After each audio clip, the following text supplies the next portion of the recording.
தினம்தோறும் விளக்கேற்ற நல்ல எண்ணெய் இதயம் நல்லெண்ணெய். அனைவருக்கும் வணக்கம்.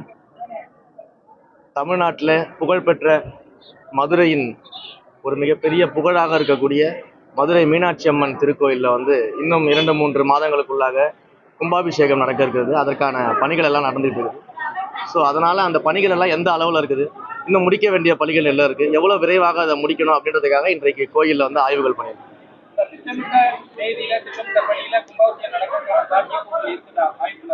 திட்டமிட்ட தேதியில் திட்டமிட்ட நேரத்தில் அது நடக்கணும் அப்படின்றதுக்காக தான் இன்றைக்கி ஆய்வு வந்திருக்கிறோம்.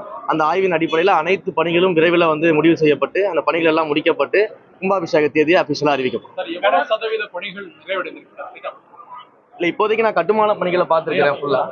இப்போதைக்கு கட்டுமான பணிகள் ஃபுல்லாத்தையும் நம்ம பார்த்துருக்கிறோம். ஏறத்தாழ 90% பணிகள் முடிஞ்சிருச்சு. இன்னொரு 10% பணிகள் தான் பாக்கி இருக்குது. அந்த பணிகள் எல்லாமே மிக விரைவாக முடிக்க சொல்லி நம்ம இப்போ இன்ஸ்ட்ரக்ஷன் கொடுத்துருக்கிறோம். மிக விரைவாக அதெல்லாம் முடிக்கப்படும். கும்பாபிஷேகத்துக்கு யாகசாலை அமைக்கவே 3 மாசம் 4 மாசம் ஆகும். ஏன்னா ஆக்சுவலா இன்னைக்கு பண்றது, ஆனா இப்ப டேட் தள்ளி போறதுனால யாகசாலை அமைக்கிற படி தள்ளி போகுமா? தள்ளி போகாது. எல்லா பணிகளுமே விரைவாக முடிச்சிருவோம். நிச்சயமாக அதெல்லாம் நடக்கும். யாகசாலை பணிகள் எப்ப ஆரம்பிக்கிற மாதிரி ஒரு வித்தியாசம் தகவல் இருக்கா? இதுக்கு அடுத்து தான் நான் அஃபீஷியல்ஸோட மீட்டிங் போடுறேன். ஸோ அந்த அஃபீஷியல்ஸோட மீட்டிங் போட்டு உங்களுக்கு எல்லாமே அதிகாரப்பூர்வமாக தெரிவிக்கிறேன்.